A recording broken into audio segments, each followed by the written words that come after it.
He helped stop a school shooting with a gun he was not supposed to have in that school. Shamson Sundara was the security guard working at STEM School Highlands Ranch in May during a deadly school shooting there, the one that killed Kendra Castillo. Sundara helped disarm one of the suspected shooters, but he also fired his own gun at what turned out to be a plainclothes sheriff's deputy.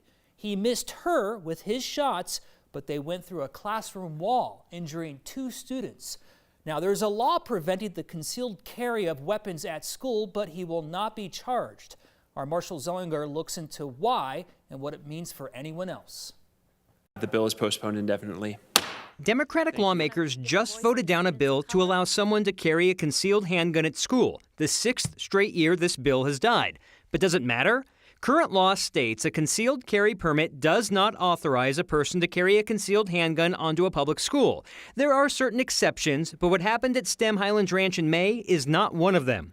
The school had a contract with a private security company to have an unarmed guard. Yet today we learn that guard, Shamson Sundara, will not be charged for having a gun at school because he used it within the law. El Paso and Teller County District Attorney Dan May investigated this part of the STEM case, and in a statement today he wrote, "Although it was illegal for him to have a gun on the premises, our investigation has determined that his actions were in compliance with applicable law. That applicable law is the use of physical force in defense of a person. So does it matter that lawmakers continue to kill a bill preventing someone from carrying a concealed gun at school if in this case the person doing it illegally wasn't charged?" I'm not sure I'd say they're connected. DAs use their discretion all the time in these kinds of situations. Democratic Representative Chris Kennedy chairs the committee that rejected allowing concealed carry in schools. The message is still clear that you cannot carry a concealed weapon on a school campus. It's against the law. I think people could definitely say that there's a conflicting message. Christopher Jackson is an attorney who reviewed the laws for us and points out there's a nuance between illegal and being charged. It could be black and white that there was a crime that was committed,